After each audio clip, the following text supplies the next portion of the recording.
Hello guys, તો આજે નોકરી જઈને આવી. આજ સવારની નોકરી હતી તો જઈને આવી. મમ્મી પપ્પા બંને પીરસવા ગયા તો મેં એમાં ખાવાનું જાતે બનાવ્યું શાંતિથી ખાઈ. અને એટલામાં જ હું ઘેર આવતી ના તો હું એક્ટિવા લઈને જતી, નહીં આવતી તો સાસ કરીને જવું.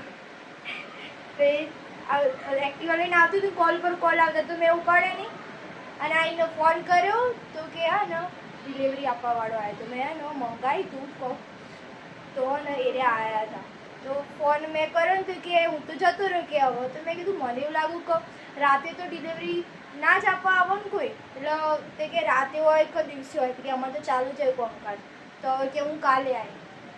મેં કીધું હય ભાઈ ખબર હોત તો સારું હોત. હું કોઈ નહીં, હવે કાલે આવશે એરિયા. કાલે કીધું જો હું ઘરે હશે નહીં આવશે ને તો હું તમને બતાવી કે મેં હું મંગાવી હોય હું નહીં બતાવી. પણ જો ઘરે નહીં હોઉં ને આવશે ને તો સોરી નહીં બતાવી કે જે પાર્સલ હશે નહીં બતાવી. તો ચલો હવે મળીએ કાલે.